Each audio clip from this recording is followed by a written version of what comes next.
ലോകത്തിന്റെ എണ്ണനാടി എന്നറിയപ്പെടുന്ന ഹോർമൂസ് കടലിടുക്കിൽ ഒരു ഈച്ചയെ പോലും കടത്തിവിടില്ലെന്ന് പ്രഖ്യാപിച്ച് അമേരിക്കൻ പടക്കപ്പലുകൾ കാവൽ നിൽക്കുമ്പോഴാണ് ഇറാന്റെ അതിസാഹസികമായ ഈ മാസ്റ്റർ സ്ട്രോക്ക്.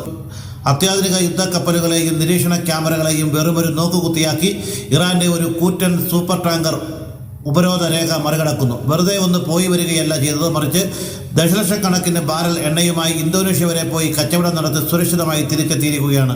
ഒരു വശത്ത് American president Donald Trump Iran തകർന്നടിയുകയാണെന്ന് അവകാശപ്പെടുമ്പോഴും അദ്ദേഹത്തിന്റെ മൂക്കിന് താഴെ കൂടി നടത്തിയ ഈ നീക്കം അമേരിക്കൻ നാവികസേനയുടെ ആത്മവിശ്വാസത്തിനേറ്റ വലിയൊരു തിരിച്ചടിയാണ്.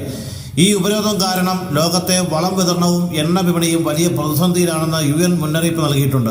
ഇറാന്റെ ചരക്ക് കപ്പൽ അമേരിക്ക പിടിച്ചെടുത്തതിനെതിരെ ചൈന കടുത്ത ഭാഷയിൽ പ്രതികരിച്ചതോടെ കാര്യങ്ങൾ കൂടുതൽ വഷളായിരിക്കുകയാണ്. ഹോർമൂസിനെ മാത്രം വിശ്വസിച്ചാൽ പണി കിട്ടുമെന്ന് ഉറപ്പായതോടെ സൗദിയും UAEയും പുതിയ പൈപ്പ് ലൈൻ വഴികൾ തേടി പരക്കം പായുകയാണ്. എന്നിരുന്നാലും കടലിലെ ഈ പൂഴിക്കടകൻ നീക്കത്തിലൂടെ ഇറാൻ തങ്ങളുടെ കരുത്ത് തെളിയിച്ചിരിക്കുന്നു. ട്രംപിന്റെ ഉപരോധത്തെ മറികടന്ന് ഇറാൻ ഈ യുദ്ധത്തിൽ അതിജീവിക്കുമോ എന്നാണ് ലോകം ഇപ്പോൾ ഉറ്റുനോക്കുന്നത്. കൂടുതൽ വാർത്തകൾക്കും വിശേഷങ്ങൾക്കും ഈ പേജ് ഫോളോ ചെയ്യുക, മറ്റുള്ളവർക്ക് വേണ്ടി ഷെയർ ചെയ്യുക.